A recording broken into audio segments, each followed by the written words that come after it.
Okay, sure. So wait, how do your students address you? Oh, me okay, actually, most of them actually call me Che lah, okay, although my name is Ming Liang. Sometimes I just ask them to abbreviate to Mings lah, okay, one syllable is actually quite easy to remember lor. Ming. But most of them prefer to call Che lah, a bit of formality from there lor. Okay. Yeah. Okay, great.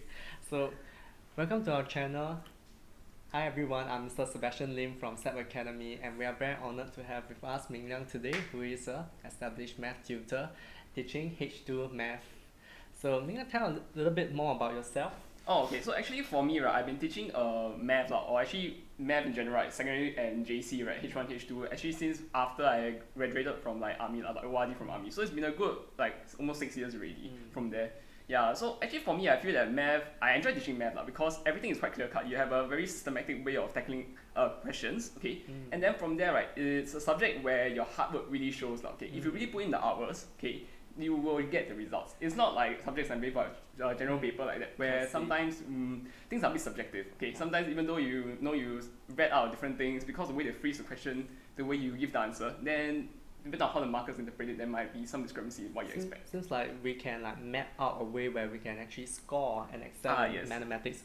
Very much similar to our set 3, set 4, EMAth, AMAth. Would you agree this is pretty similar? Okay, I would say that yes, in terms of procedure, okay, and in terms of how you actually study for math, it's still quite similar. Mainly, it's just boils down to practice lah. But we do need to think of that from JC, right, H1 and H2 math, okay, then definitely there will be a big significant jump lah in terms of difficulty level and the content scope also as well. So that thing we must think of.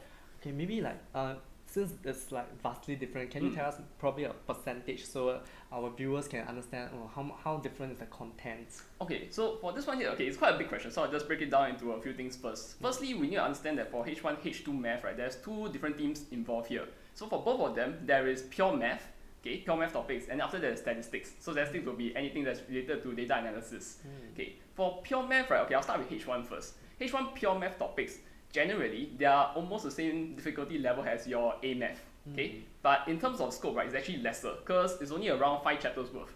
It's only 5 chapters worth for H1 math. Okay. Yeah, so that's one thing to think note of. So if you happen to take A math, you do well in it, then definitely you can score for H1 pure math, I would say. Can I just interject at this moment because Sure. some of our viewers they have a question like Sure. between like taking A math and H1 math, like what's the difference between A math and H1 math? Okay, so actually that will link to the second part, which is the statistics portion. Okay, so for A math, right, actually they go a lot on focus in pure math chapters. Okay, not so much in statistics, maybe you all did probability. That's stat notation. That's more of the statistic chapter already. Okay, but for H1 math, they will go into more chapters. So you have things like linear regression, hypothesis testing, permutations, combinations, and data distributions. Okay, so these are the stuff that's actually more new lah and unique compared to the A math syllabus. And these are also the topics that happen to overlap with your H2 math syllabus as well lah. Yeah, so maybe I'll go on to a bit about H2 math syllabus then. So for H2, right, for the pure math topics, okay, you have double the scope for pure math topics. Okay, just take note of that. And the depth also is bigger, much bigger lah. Okay, so just think of that then. Generally, I would say that if you have A math background, you will still need to put in some effort lah, okay, to really master all the topics itself. But even though the jump is significant, okay, you will just take note that with hard work, you will still be able to get your A. Okay. On that second part then, obviously the statistics topics for H2 math. Okay, so for H2 statistics topic, they overlap significantly with the H1. Okay, but do take note that for subjects such as permutation and combination, as well as linear regression and correlation, okay, the H2 actually cover is more in depth. Okay, so that's something to take note of. Okay, so that means like that is one thing that's different from H1 math. So, okay, so now is there any prerequisite for taking like H2 math? Okay, so actually, I would recommend that if you have a good A math background, you should consider H2 math. Okay, but here personally I don't like to impose limiting beliefs on students lah. So let's say if you're aspiring H2 math student and you only took E math, I would say if you have a real interest for math and you're willing to commit the long hours for it, then just go for H2 math. It could be reasons because other than interest, maybe you want to go to certain courses like science related or econs, okay, that requires you to have H2 math in your A-level cert. Okay, in that case, if you were to choose such a course, right, that requires you to take a H2 math subject, even though you don't have A math background, you must be prepared to put in much longer hours compared to your peers. Okay, because most of them will have A math background. Okay, actually, at this point, I have 2 questions for you, but probably one is, okay, let's say if I'm a very concerned student, like I struggle a little bit with A math in the O level, so my result I got a B3. Ooh. So do you think that like I should take H1 or H2 math? Okay, this question. Okay, at this point I will actually ask the student then, how hard are you willing to work for the math? Okay, so actually for B3, right, for A math, I would say it's you're quite like in the grey zone lah. I won't say you're very strong. Okay, I won't say you're that bad either lah. It's just that when you progress on to H2 math, right, because most of them after they finish their O levels, most of them don't really go back and revise and stuff. So after that 3 months break, you sort of like forget quite a significant number of the stuff that you actually learned before already. I guess So so. when they kickstart into like the H2 math, right, sometimes because it's gonna be a jump in difficulty level, then they are not adjusted to it yet. Yeah, especially if you only have B3 in your background. So yeah, then you start to feel that at the start there's pretty steep learning curve. So you must think about that. I guess that is one very interesting point. Like, so there is some hesitation. There's less of a pull factor to take H2 math, but look at the end goal. So Yes. probably like we can discuss a little bit what courses require H2 math as a prerequisite for university courses. Okay, so as a general rule of thumb, right, typically majority of the science-related courses and for economics, right, okay, will require you to have a H2 math. I see. No, don't need. No, Don't need.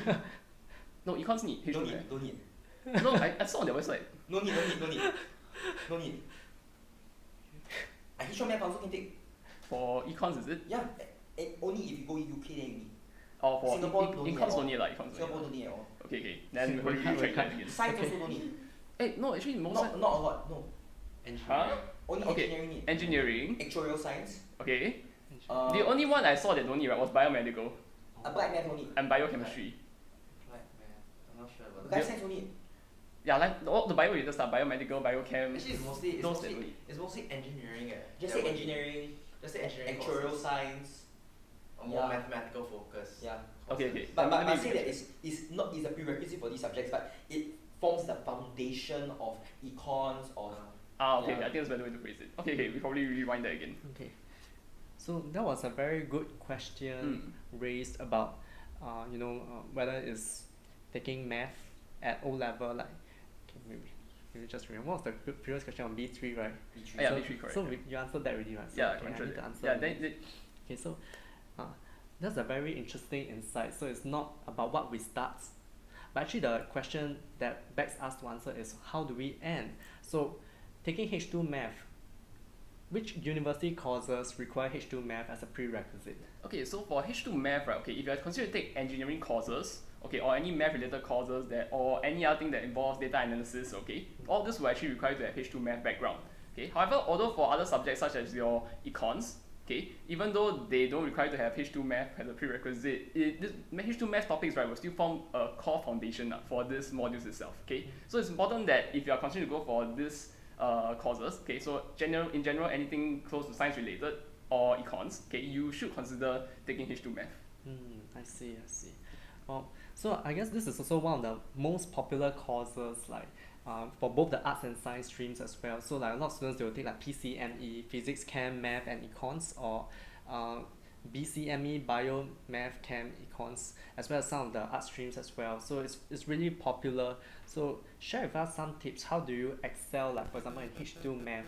Okay, so actually for H2 math, right, the most important thing you all must think note of is that don't let your work snowball or build up, okay? Because most importantly, what I realized is that for person who actually has a lot of work that is lagging behind, right, if you want to do a catch up, right, it's actually pretty hard. A lot of people actually underestimate how much effort you need to put into actually catch up. Because if you just think about it on your daily schedule, right, you're not doing enough to keep up with the pace. And now you have to double up on that to do even more to actually go at a faster pace. So for me, I have believed that at the start, right, your first focus is actually to get a routine down. Okay, it's important that you actually practice your math regularly, lah. Okay, because most people, what they experience was that they maybe the first few couple of months when they go for the lectures and stuff, maybe they're still new to lecture. If you imagine you're going to a lecture hall and then there's quite limited engagement with the lecturer, and you're looking at the slides, right, where it's like you're looking at formulas, notations and stuff. It might not make sense to you, and then icon is very nice and you start dozing off.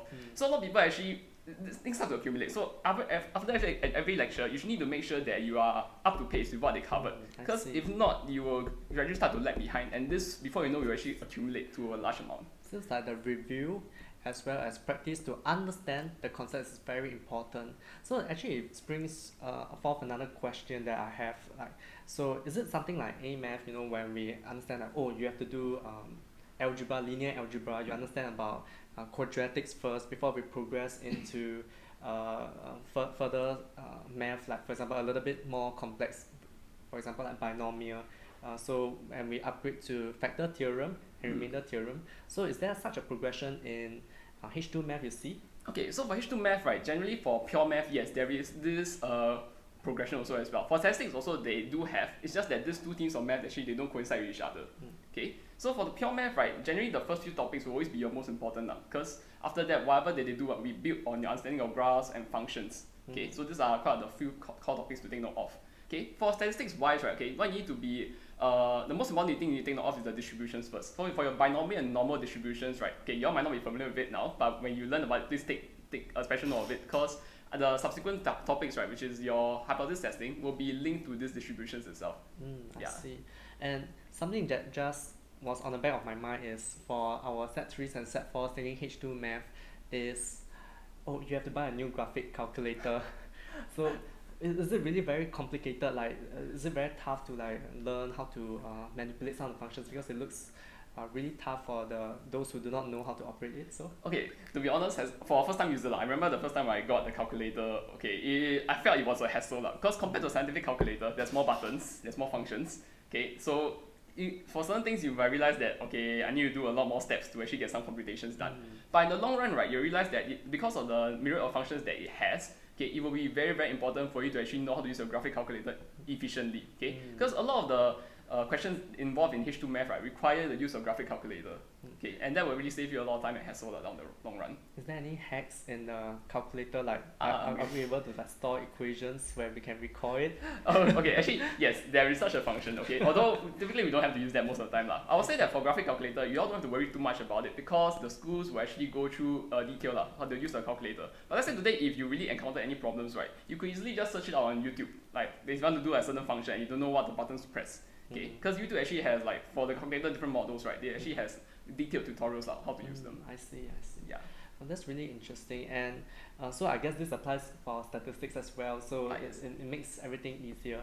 Now we understand, let's say for chemistry we have that periodic table, and for H2 math there's also like there's so many different topics now brought into play, as well as for statistics, so you need to refer to many different types of equations. So is there any like reference material that's provided like to students which they can bring to the exam hall, something like a periodic table to help them? Okay, I will say that unfortunately there's nothing you can prepare on your end, but what they will do is they'll give you the MF26 formula sheet, okay, and that pretty much should solve most of your problems already, to be honest, provided you have practiced enough to know how to apply them. Yeah. So similar to the periodic table for chemistry, we have this sheet as well to Yeah. help students to understand and apply the concepts much better. Okay, so now let's turn to our audience who have some questions submitted in. So let's see this. So now, one student asks, if I do not take A math in secondary school, is it still advisable to try H2 math with or without bridging classes? Okay, I would say go for it if you really have the interest for it. But however, I do highly recommend bridging classes, okay? Because even though you might have the interest in math, it's important for you to know exactly how much more difficult it's gonna be, okay? So attending these classes, right, actually will give you a head start, okay? It will help you to actually plug in some gaps in your understanding also, in your knowledge, before you actually transit over to the official classes for H2 math when the school starts, okay? Because depending on schools, right, some of them may not actually devote a lot of time to actually doing recaps and all. They might just dive straight into the new topics and concepts, okay, which you might not be ready to grasp yet, okay. I see. So it seems like there's a steeper learning curve. Yes. So I guess the bridging module would help very well for the student who has not taken A math before. Oh yes, and one other interesting question which we have, like, okay, sorry, it slipped my mind. No worries. Okay. Physics, math, econs, math. Oh, what did I want to ask? I also forgot. I had a very good question. Math. What did I want to ask about math applications? Oh yes. So I guess that was a very interesting insights about H1 and H2 math. So, but looking at the academical level, so I wanted to ask, what are the differences in the papers So for example, paper 1, paper 2, etc. Probably can tell our viewers what are the differences between H1 and H2 math. Okay, so for H1 math, right, okay, you have a 3-hour paper to be completed in one sitting. Okay, so the paper is worth 100 marks. 60% will be under statistics and 40% will be for the pure math. Okay, that's for H1.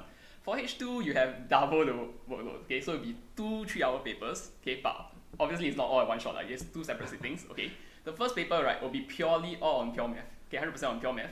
Then the second paper, 40% will be on pure math, and the last 60% is on statistics.